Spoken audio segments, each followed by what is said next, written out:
Mais t'as changé de camp, toi, maintenant? Tu lui donnes le micro à lui? Non, mais il faudrait savoir qui c'est le chef ici. Bon. Et ça résonne vachement. Comme il n'y a personne, je pourrais en profiter pour m'en passer.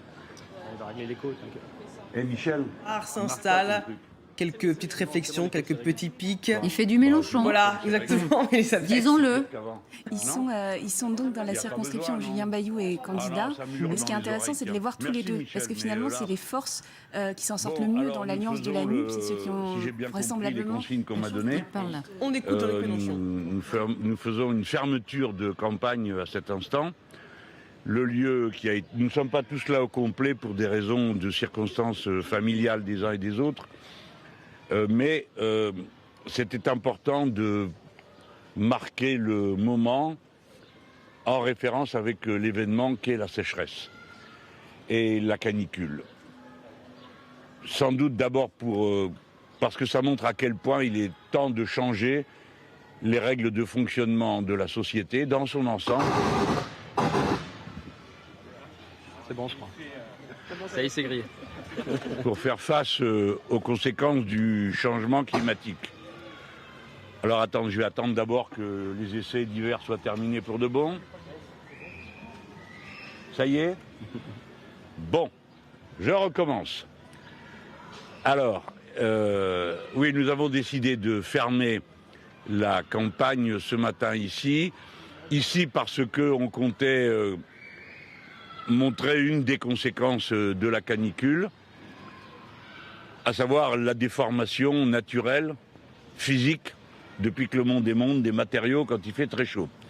Mais comme notre société était réputée être une société en zone tempérée, elle ne connaissait rien à ces situations qui sont le lot quotidien d'une bonne partie de l'humanité depuis fort longtemps, qui a appris à s'en protéger. Pendant ce temps, nous n'avons rien appris du tout, d'aucune circonstance.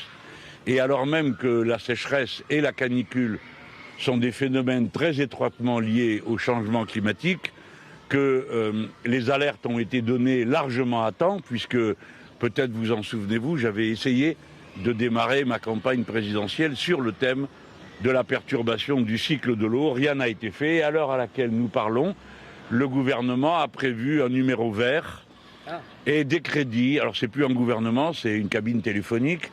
Et des crédits pour, disent-ils, renaturaliser la ville, c'est-à-dire y mettre des arbres. Ce qui est entre le ridicule et l'absurde, puisque en cette période on ne plantera pas d'arbres, ce n'est pas le moment où ça se fait, et puis parce que ce n'est pas du tout ce qui est attendu. Ce qui est attendu, c'est premièrement que l'urgence soit assumée. Et l'urgence, c'est d'abord, avant tout, le fait d'être certain que tout le monde puisse avoir accès à de l'eau potable sans qu'il lui en coûte davantage que d'ouvrir son robinet. Je dis ça parce que très vraisemblablement, dans toute une série de communes du pays, ou bien il faudra amener de l'eau potable, ou bien il faudra que les gens aient accès à de l'eau fabriquée, de l'eau en bouteille. Et je veux signaler que d'ores et déjà, il se pose un problème, c'est que cette eau en bouteille, son prix a augmenté. L'urgence, c'est modifier immédiatement, prendre les dispositions concernant les gens qui travaillent. En effet, le centre qui s'occupe de la prévention des accidents du travail et de la santé au travail a d'ores et déjà fait des recommandations sur les températures maximum, suivant que l'on est sur un chantier en plein air ou dans un bureau. C'est entre 28 et 33 degrés que ça se situe. Et nous voulons rappeler aux travailleurs qu'ils ont tous un droit de retrait dès lors qu'ils l'exercent dans le respect du Code du travail. Mais là, c'est une situation de mise en danger. De même, le Code du travail impose aux patrons et à tous ceux qui organisent le travail de devoir assurer aux travailleurs l'accès à de l'eau potable pour pouvoir se désaltérer et pouvoir se mettre à l'ombre à intervalles réguliers pour ne pas subir la chaleur. Comme vous le savez, des mesures d'exception ont déjà été prises dans certains départements où l'on a décidé que les jeunes gens, les enfants n'iront pas à l'école parce qu'il y fait trop chaud. Tout ça, c'est l'urgence, l'immédiat, le pour tout de suite. Les 500 millions prévus pour renaturaliser les rues sont les bienvenus, naturellement, mais Pourquoi ne pas s'inspirer aussi de ce qui se fait dans les pays où il fait chaud depuis toujours, et notamment en installant au-dessus des rues qui sont devenues de véritables brasiers, des vélums, des toiles de cette nature, qui sont le principe le plus simple qu'on ait pu trouver depuis que le monde est monde, qui est de faire de l'ombre pour qu'il fasse moins chaud. Donc ces techniques-là, elles sont à portée de tout le monde, et puis ça nécessite maintenant qu'on commence à réfléchir, et pas seulement à réfléchir, mais à décider. Il y a des constructions depuis des siècles qui se font en bois, terre, paille, qui sont beaucoup plus frais que le béton, et naturellement plus pratiques que ces immenses verrières qui ont été construites partout, sous lesquelles on se gèle pendant l'hiver et il faut donc surchauffer, et où on étouffe en été et il faut donc faire fonctionner les climatisations. Bref, tout ça, c'est pour, une fois de plus, faire que cette campagne puisse être utile à quelque chose dans l'esprit du grand nombre. Le monde est en train de changer radicalement du fait du changement climatique. Le changement climatique est irréversible, comme nous ne cessons à quelques-uns ici de le dire depuis déjà quelques années. Donc il faut s'y adapter. Il ne faut pas croire ceux qui, comme M. Macron et compagnie, pensent que le marché va régler le problème de la canicule. Puisque s'il ne fait rien, c'est qu'il compte que quelque chose se passe pour lequel il n'y aurait rien besoin de faire et ça se réglerait tout seul. La réponse au manque d'eau, ça n'est pas d'acheter de l'eau en bouteille. C'est de faire en sorte qu'on cesse le gaspillage, qu'on cesse les mésusages et qu'on traite la nature de manière plus respectueuse de ces cycles pour reconstituer le cycle de l'eau, etc. Malheureusement, personne ne peut savoir ce que sera cette planète et notre pays tempéré d'ici quelques mois. Il est absolument certain que dès le mois de septembre et d'octobre, nous aurons, comme on dit à Lyon, des épisodes cévenols et comme on dit dans le Grand Sud, des épisodes méditerranéens. C'est-à-dire des trompes d'eau vont s'abattre sur le littoral pour la raison que la mer Méditerranée s'évapore plus vite que les autres mers et océans du monde et déclenche de cette manière de terribles avalanches d'eau vis-à-vis de laquelle le sol et les constructions ne sont absolument pas préparés.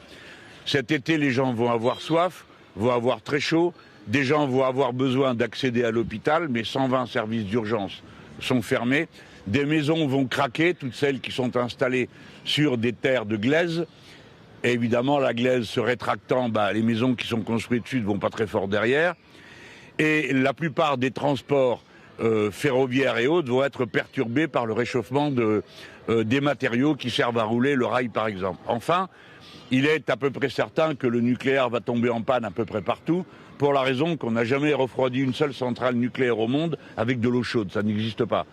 Déjà, il y a une tranche qui est fermée, et il y en aura d'autres parce que le débit du Rhône a baissé, le débit de plusieurs des grandes rivières de ce pays baisse, et le fonctionnement de la centrale réchauffe la rivière.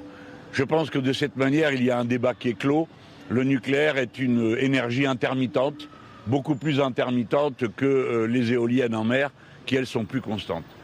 Voilà le signal que nous voulons lancer. Le monde change, et cette fois-ci, il ne s'agit pas simplement de la mode, il ne s'agit pas simplement d'un process de production, il s'agit de ce qu'il y a de plus fondamental, l'environnement, l'écosystème dans lequel la vie humaine est possible. Et dès lors, la politique doit se réclamer non pas de recettes miracles, elles n'ont jamais existé, mais aujourd'hui, moins que jamais, elle doit se réclamer de principes. C'est-à-dire, quelle que soit la situation, quel est le principe qu'on met en œuvre. Aujourd'hui, nous avons la réponse des macronistes, quand ils se donnent le mal de bien vouloir nous dire quelque chose, à part des injures. Eh bien, la réponse est le marché. Ça va s'arranger tout seul, suivant que vous avez les moyens ou non de faire face, les moyens financiers, à la situation. Et la nôtre de réponse, c'est celle de l'entraide, de la solidarité. Et ce que nous pouvons dire, et que moi je terminerai là-dessus, c'est que dans la nouvelle période, il faut entrer avec des principes fermes. Et la politique du gouvernement, la politique de l'État, doit être fermement ancrée autour de principes qui permettent de savoir où l'on va. Voilà. J'espère que ce petit instant aidera à la prise de conscience de la réalité que nous allons désormais vivre. Quoi qu'il arrive, si nous sommes majoritaires dimanche, et je comprends que le jeu de nos adversaires soit de faire croire que c'est impossible, mais la statistique et les réalités électorales ne sont pas aux ordres de M. Macron. Il reste au moins ce front de désobéissance, c'est celui de la réalité. Et donc si nous sommes majoritaires dimanche soir, lundi nous allons nous occuper de tout ça dès la première heure pour tâcher de faire en sorte qu'on sorte le moins mal possible de la canicule et de ses effets sur tout le pays. Merci pour votre attention. Merci. On va continuer, la prise de parole. On aura une réponse à vos questions. Céline Malézé pour le Parti communiste. Voilà cette déclaration du leader de la France insoumise. Jean-Luc Mélenchon qui parle de canicule. Ça peut surprendre, mais vous me le disiez hors antenne, ça intéresse tout le monde, la canicule.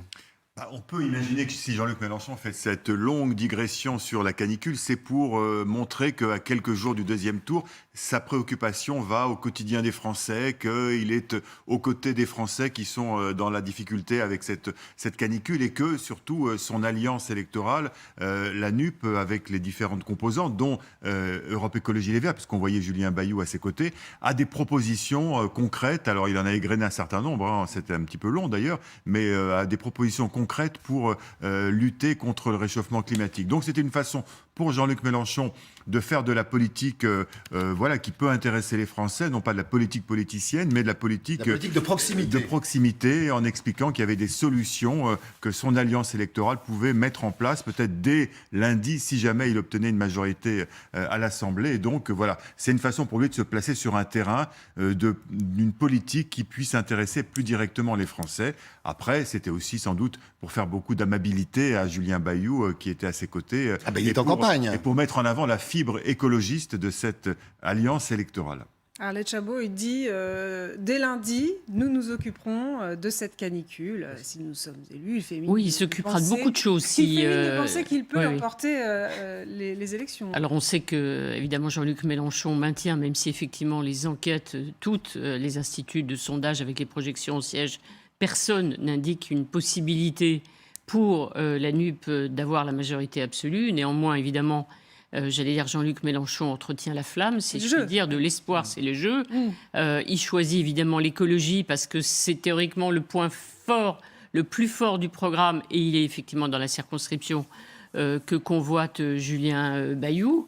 Et puis il dit « je m'en occuperai dès lundi », de même qu'il dit que dès qu'il sera Premier ministre, nommé Premier ministre par décret, il bloquera un certain nombre de prix, il prendra des mesures directes, effectivement, pour augmenter le pouvoir d'achat des Français. Ce qui est important, on le voit bien, on a entendu tout à l'heure Marine Le Pen, on voit celui de Jean-Luc Mélenchon. Ce qui compte, c'est d'essayer de mobiliser un électorat et surtout que leur électorat ne soit pas, comment dirais-je, un peu justement démobilisé pour dimanche, alors qu'il y a une bataille frontale qui est menée par la majorité qui met en garde contre les risques d'une élection des candidats de la NUP qui auraient la majorité. Alors, il ne s'agit pas de Jean-Luc Mélenchon. C'est pas, bien évidemment, c'est pour notre spécial dire. Ukraine. On y reviendra. Voilà. C'est Sergueï Lavrov dans quelques instants. Revenons sur Jean-Luc Mélenchon.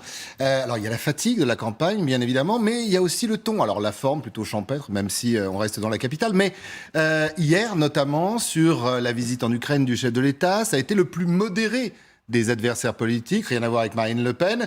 Puis là, aujourd'hui, on essaye de pas trop attaquer, on défend ses valeurs, son programme, son bilan. Comme le disait Arlette, on pose à lundi très fort. C'est une façon de calmer le jeu ou d'apparaître autrement ? Il sait, Jean-Luc Mélenchon, que l'argument, il veut enlever son argument à Emmanuel Macron. Son argument, c'est quoi ? C'est le chaos si jamais Jean-Luc Mélenchon obtenait la majorité absolue, ce qui est, Arlette vient de le rappeler, très très peu probable. Donc, qu'est-ce qu'il essaie ? Il essaie de défaire cet argument-là et de dire non, regardez, il faut que mon socle aille voter pour moi. Les jeunes sont allés très peu voter dimanche dernier. On sait que les réserves de voix de Jean-Luc Mélenchon, de la NUP, elles sont pas dans le premier tour, elles sont dans une mobilisation. Donc, ils essaient de mobiliser des abstentionnistes. Donc, en fait, l'idée, c'est d'utiliser le dernier sujet dont on parle. On sait que demain, on va avoir des grosses chaleurs sur toute la France. On attend notamment 39 degrés à Paris, là même où il était en train de faire sa conférence de presse.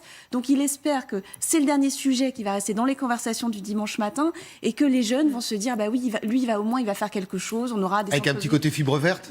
Voilà, il peut jouer là-dessus. Mais regardez ce que fait Emmanuel Macron, et c'est théorisé d'ailleurs par ses stratèges, c'est de dire il y a 11% des plus de 65 ans qui ont voté LR. Il faut qui viennent voter pour Emmanuel Macron, enfin pour les candidats d'Emmanuel Macron ce dimanche. Donc l'ordre, le côté régalien, président, dans la lutte internationale, dans la lutte géopolitique, etc. Donc là, Jean-Luc Mélenchon, c'est à peu près symétrique. Lui, il veut les jeunes mobilisés pour le climat. Il appelle qui? Il appelle les gens qui ont manifesté pour le climat, les gens qui ont 18, 19, 20 ans, qui ont manifesté dans les années qui viennent de s'écouler, pour qu'ils viennent voter, pour essayer de les intéresser. Il sait que le jeu politicien, ça les intéresse pas. Les histoires de majorité absolue, relative et tout ça, c'est pas le sujet. Sauver la planète. Votez Jean-Luc Mélenchon pour sauver la planète. C'est ça son message, très simple d'ailleurs, de ce matin. Oui, parce qu'Arnaud Stéphane, l'enjeu, effectivement, pour la NUP, c'est les réserves de voix, parce qu'ils ont peut-être atteint leur maximum en réunissant toutes les voix de gauche. On voit mal comment ils vont aller grappiller, en effet, d'autres électorats, par exemple celui de Macron ou à droite. Non, mais c'est sûr qu'ils cherchent aussi à mobiliser, bien sûr, les abstentionnistes. Alors, sur l'histoire des jeunes, je fais toujours très attention parce que le vote jeune est très compliqué. Hein. Selon vous prenez la part des 18-24 ans, c'est plutôt Mélenchon. Les 24-30 ans, c'est plutôt Marine Le Pen ou le président de la République, d'ailleurs, puisqu'il avait en 2017 fait un très gros score dans cette catégorie de jeunes, en dépassant d'ailleurs Jean-Luc Mélenchon et Marine Le Pen. En revanche, ce qui est très intéressant du point de vue de la communication, c'est qu'on s'attendait aujourd'hui, avec cette conférence de presse, à un Jean-Luc Mélenchon extrêmement offensif qui répondrait à ce qu'il avait appelé les conférences des tarmacs. Et puis finalement, patatras, il ne répond pas du tout au président de la République. Il n'est pas du tout dans l'invective. Il est sur la constatation des changements climatiques.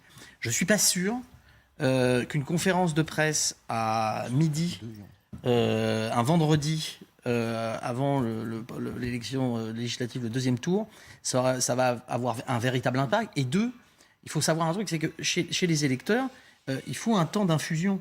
C'est pas parce que vous tenez une conférence de presse sur un sujet que 48 heures après, les gens vont se ruer pour voter. Il faut qu'il y ait un processus de maturation. Et ce processus de maturation, c'est un peu tard. Donc on est plus dans le symbole, on est plus dans je suis en cours avec les événements qui se passent, je ne suis pas complètement largué par rapport à l'actualité, je ne fais pas un règlement de compte, je m'intéresse aux Français. Et ce qui intéresse les Français aujourd'hui, c'est le fait qu'il va faire 39 degrés dans la capitale et même dans un très grand nombre de départements. Merci beaucoup à tous les quatre.